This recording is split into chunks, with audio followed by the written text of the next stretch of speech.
ഈശോമിശിഹായിൽ പ്രിയമുള്ളവരെ, ഏലിയ സ്ലീവാ മൂസക്കാലം സ്ലീവാകാലം 2-ാം ഞായറിലാണ് നാം കടന്നിരിക്കുന്നത്.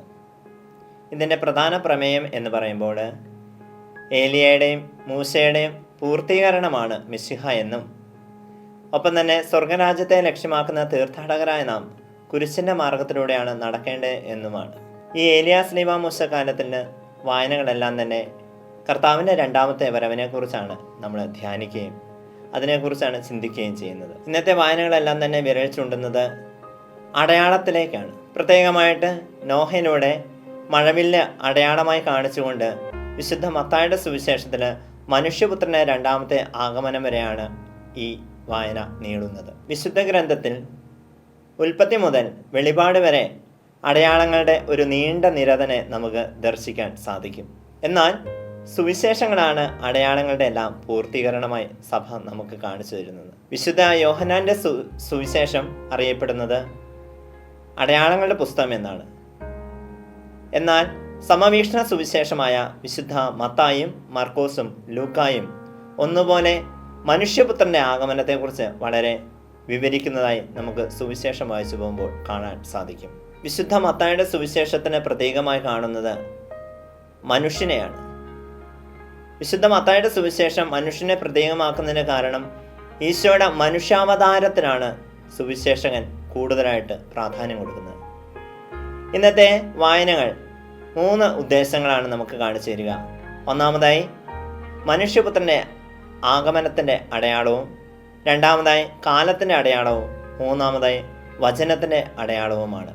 മനുഷ്യപുത്രൻ്റെ ഭൂമിയിലേക്കുള്ള ആദ്യത്തെ അടയാളത്തിൻ്റെ ഭാഗമായി നമ്മൾ കാണുന്നത് യേശയ്യാ പ്രവാചകന്റെ പുസ്തകം 7-ാം അധ്യായം 13 മുതൽ 14 വരെയുള്ള വാക്യങ്ങളാണ്.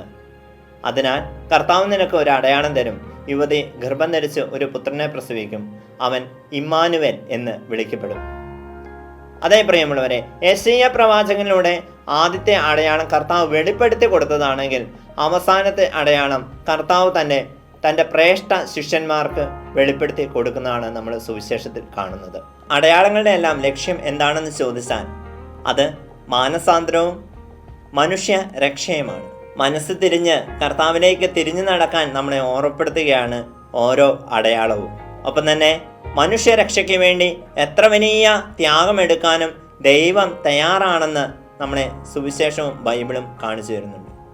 നിനിവേക്കാര് യോനാ പ്രവാചകന്റെ അടയാളത്തിലൂടെ മാനസാന്തരത്തിലേക്ക് വന്നാൽ നമ്മൾ കർത്താവിൻ്റെ അടയാളത്തിലൂടെ, കർത്താവിൻ്റെ 2ാമത്തെ വരവിൻ്റെ അടയാളത്തിലൂടെ മാനസാന്തരത്തിലേക്ക് വരണമെന്നാണ് നമ്മളെ വീണ്ടും ഓർമ്മിപ്പിക്കുന്നത്. മനുഷ്യരക്ഷയ്ക്ക് വേണ്ടി ദൈവം കാണിക്കുന്ന വലിയ അടയാളമായി യേശയ്യാ പ്രവാചകൻ കാണിക്കുന്നത്, ആഹാസ് രാജാവ് യേശയ്യാ പ്രവാചകനോട് അടയാളം ആവശ്യപ്പെടുമ്പോൾ യേശയ്യാ പ്രവാചകൻ പറയുന്നത് ഇമ്മാനുവേൽ എന്ന അടയാളത്തെക്കുറിച്ചാണ്. അതേ പ്രിയമുള്ളവരെ, ഇമ്മാനുവേലിൽ നമുക്ക് വിശ്വസിക്കാം, ദൈവത്തോട് ചേർന്നിരിക്കാൻ നമുക്ക് സാധിക്കണം. നമ്മുടെ നിത്യജീവിതത്തിൽ നമ്മൾ ഒപ്പീസിലും മൃതസംസ്കാര ശുശ്രൂഷയിലും കർത്താവിൻ്റെ 2ാമത്തെ ആഗമനത്തെക്കുറിച്ച് ധ്യാനിക്കുകയും അതിനായി നമ്മെ ഒരുക്കുകയും ചെയ്യുന്നതായി നമ്മൾ കാണുന്നുണ്ട്. 2ാമതായി കാലത്തിൻ്റെ അടയാളങ്ങളാണ്. കാലത്തിൻ്റെ അടയാളങ്ങളായി ഇവിടെ എടുത്തു പറയുന്നത് അത്തിമരത്തിൻ്റെ തളിർക്കലിനെ പറ്റിയാണ്. ബൈബിളിൽ ഏറ്റവും കൂടുതൽ പരാമർശിക്കപ്പെടുന്ന വൃക്ഷമാണ് അത്തിമരം. ഉൽപ്പത്തിയിൽ അത്തിമരത്തിൻ്റെ ഇലകൾ കൂട്ടിത്തുന്നി ആദി മാതാപിതാക്കളുടെ നഗ്നത മറയ്ക്കുന്നതും, ഹബക്കൂക്ക് പ്രവാചകനിൽ അത്തിവൃക്ഷം പൂക്കുന്നതിനെ പറ്റിയും, സുവിശേഷത്തിൽ അത്തിമരത്തിൻ്റെ പഴങ്ങൾ തേടി വരുന്ന കർത്താവിനെ പറ്റിയും, നിക്കേദേമോസ് അത്തിമരത്തിൻ്റെ ചുവട്ടിൽ ഇരുന്ന് പഠിക്കുന്നതിനെ പറ്റിയും വളരെ വിശദമായി കാണാൻ നമുക്ക് സാധിക്കും. ഒരു മരം പൂക്കുക, തളിർക്കുക എന്ന് പറയുമ്പോൾ അതിൽ ജീവൻ പ്രാപിക്കുക എന്നാണ് അർത്ഥം. ഒരു മരം തളിർക്കാതെ നിന്നാൽ നമ്മൾ 2 അർത്ഥതലങ്ങളിലേക്ക് പോകും. ഒന്നെങ്കിൽ തളിർക്കുമെന്നും അല്ലെങ്കിൽ അത് സമൂലം ഉണങ്ങിപ്പോയെന്നുമായിരിക്കും ഈ അർത്ഥതലങ്ങൾ. വേനൽക്കാലത്തിന് ഒരുക്കമായി പലപ്പോഴും മരങ്ങൾ ഇലപൊഴിക്കാറുണ്ട്.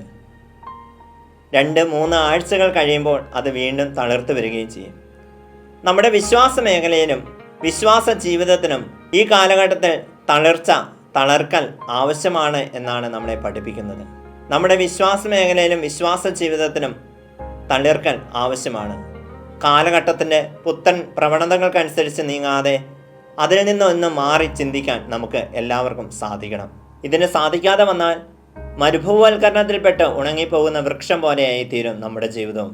കേവലം ചില്ലകളായി മാറി അത് പൊടിക്കാറ്റിൽ വീണു പോകും. മൂന്നാമതായി നമ്മളെ ഓർമ്മിപ്പിക്കുന്നത് വചനത്തിൻ്റെ അടയാളത്തെക്കുറിച്ചാണ്. ആകാശവും ഭൂമിയും കടന്നു പോകും, എന്നാൽ എൻ്റെ വചനങ്ങൾ കടന്നു പോവുകയില്ല എന്ന കർത്താവിൻ്റെ വാക്യം നമ്മുടെ ജീവിതത്തിന് നമുക്കൊന്ന് ചിന്തിക്കാം. അതിനായി നമ്മൾ തിരഞ്ഞെടുക്കുന്നത് വെളിപാട് പുസ്തകം 21:1 വാക്യം. ഒരു പുതിയ ആകാശവും പുതിയ ഭൂമിയും ഞാൻ കണ്ടു. ആദ്യത്തെ ആകാശവും ആദ്യത്തെ ഭൂമിയും കടന്നുപോയി, കടൽ അപ്രത്യക്ഷമായി. ആദ്യവും അന്തവുമായവൻ്റെ വാക്യങ്ങളാണ്, വചനങ്ങളാണ് നമ്മൾ സുവിശേഷത്തിലൂടെ ശ്രവിക്കുന്നത്. എല്ലാം കടന്നുപോകും, എന്നാൽ നിലനിൽക്കുന്ന ദൈവവചനത്തിന് നമുക്ക് ശ്രദ്ധ പതിപ്പിക്കാം. കാലത്തിൻ്റെ അടയാളവും മനുഷ്യപുത്രൻ്റെ അടയാളവും വിരൽ ചൂണ്ടുന്നത് വചനത്തിൻ്റെ അടയാളത്തിലേക്കാണ്. വചനത്തിൻ്റെ അടയാളം യഥാർത്ഥമായി നമ്മളെ കാണിച്ചു തരുന്നത് വിശുദ്ധ കുർബാനയാണ്. വിശുദ്ധ കുർബാന കേന്ദ്രീകൃതമായ ജീവിതം നമുക്കെല്ലാവർക്കും നയിക്കാൻ സാധിക്കണം. വിശുദ്ധ കുർബാന കേന്ദ്രീകൃതമായ ജീവിതം നയിക്കാൻ നമുക്കെപ്പോഴും മാനസാന്തരം ആവശ്യമാണ്, മനസ്സിൻ്റെ അനുരഞ്ജനം ആവശ്യമാണ്. പ്രിയമുള്ളവരെ, കേരളത്തിൽ NH-66 പണികൾ ഒത്തിരിയേറെ നടന്നുകൊണ്ടിരിക്കുന്നു. ചിലയിടങ്ങൾ പൂർത്തിയായിട്ടുമുണ്ട്. ഇവിടെ ഒരു U-ടേൺ എടുക്കണമെങ്കിൽ കിലോമീറ്ററുകൾ താണ്ടിയ ശേഷം മാത്രമേ സാധിക്കത്തുള്ളൂ. ഈ U-ടേൺ എടുത്ത് തിരിച്ചു വരുമ്പോഴത്തേക്കും സമയം പോയിട്ടുമുണ്ടാകും.